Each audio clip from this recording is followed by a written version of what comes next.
My honest opinion on solo leveling. You know that term, ignorance is bliss? Well, that's how I feel right now because all last week I did nothing but read solo leveling Manhwa. I'm talking about the whole 179 chapters of the original story, the 21 chapters of the side story that set up the spinoff. I even read the 10 chapters we got of some Hunter's Origins. They was pretty good, especially the chairman's one. That was dope. But some of them I was like, who are you? And as I'm recording this, I'm all caught up on the Spinoff Solo Leveling Ragnarok. I'm waiting on that next chapter. And before reading this, I was like, yo, Solo Leveling is just straight up gas. The story could be a little bit better, but the fights are amazing, and Jinwoo's just that dog. Don't get me wrong, it's still that. Like, episode 6 was still fire. But now I know the things that they are leaving out, and it's kind of a bummer. If you haven't checked out season 2, episode 6, or even season 2 in the whole, I'm about to do some minor spoilers, so you've been warned. Get the fuck out of here, though.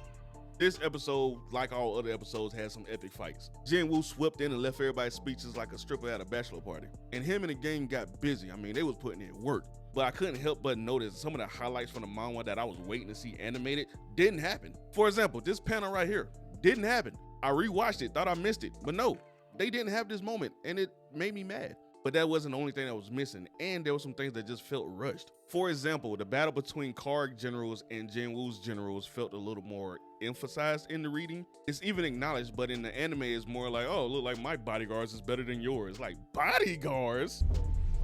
Bitch. Eagers, Tank, and Iron are more than just bodyguards. That rubbed me the wrong way. Okay, I know I'm nitpicking right now, especially from somebody who just read it, but I have the right to feel the way I feel. But that's just not all, man. The tease of what Jinwoo really wasn't emphasized. The aura of Chae-Yen's power wasn't done at all. It feels like they glossed over things that made the reading so exciting. Before I started reading it, I was seeing how people was complaining about how Jinwoo grabbed the Ice Elf arrows, and I'm like, it cannot be that big of a deal. I understand it now, how you're going from slide to slide, reading it, getting sucked into the art style, seeing the impactfulness of certain designs, and then when you say the animation, it just falls flat. I get it. I should have known better. This is the main reason why I don't like to read ahead. I did the same thing with Chainsaw Man, and it kind of ruined it for me. How many times do we have to teach you this lesson, old man? I love the young people. Even though Chainsaw Man has his own problems down the line for me in the manga. But this article right here is the reason why I wanted to go ahead and read it. Because I was like, there's no way they cut out an entire person that was so important. And I'm afraid I've got some bad news. Y'all, she is not that important. There are actually people upset that Jinho's cousin was not introduced yet when she doesn't play that much of a significant role in the story at all. I do understand why they cut her when it comes to production and setting up that scene when they could really just introduce her when they need her.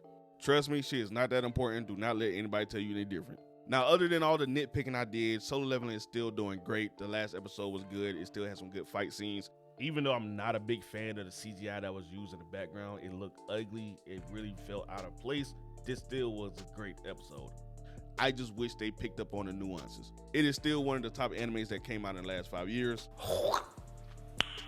Nice.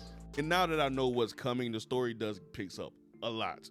Now, I will say this. My issues with the manhwa story is it follows the same formula for every damn thing. In a nutshell, they introduce a powerful character that tries to intimidate Jinwoo. Jinwoo is unbothered because he knows deep down that he's stronger than him. Then they introduce an enemy that is 10 times stronger than the person that was trying to intimidate Jinwoo.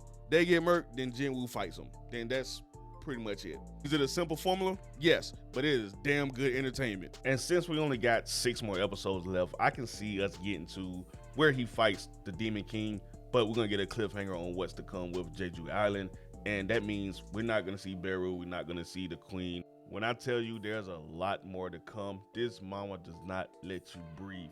It's gonna be one thing after another, so you need to be prepared, and I hope A1 Studios animate the hell out of it. I really do.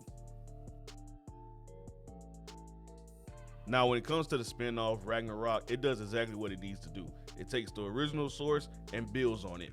Written by a different author, he gives us that feel of solo leveling, but with his own twist. The power system is the same, but with this new protagonist, he takes Jinwoo's powers and twists it and makes it his own. I mean, it is his son, and that's amazing. I love that he is stepping out of his father's shadows already, literally taking on the shadows and making it his own. It's definitely dope, a good story, and you should give it a read. But that's just my honest opinion. If you rocking with it, if you don't rock with it, it's whatever.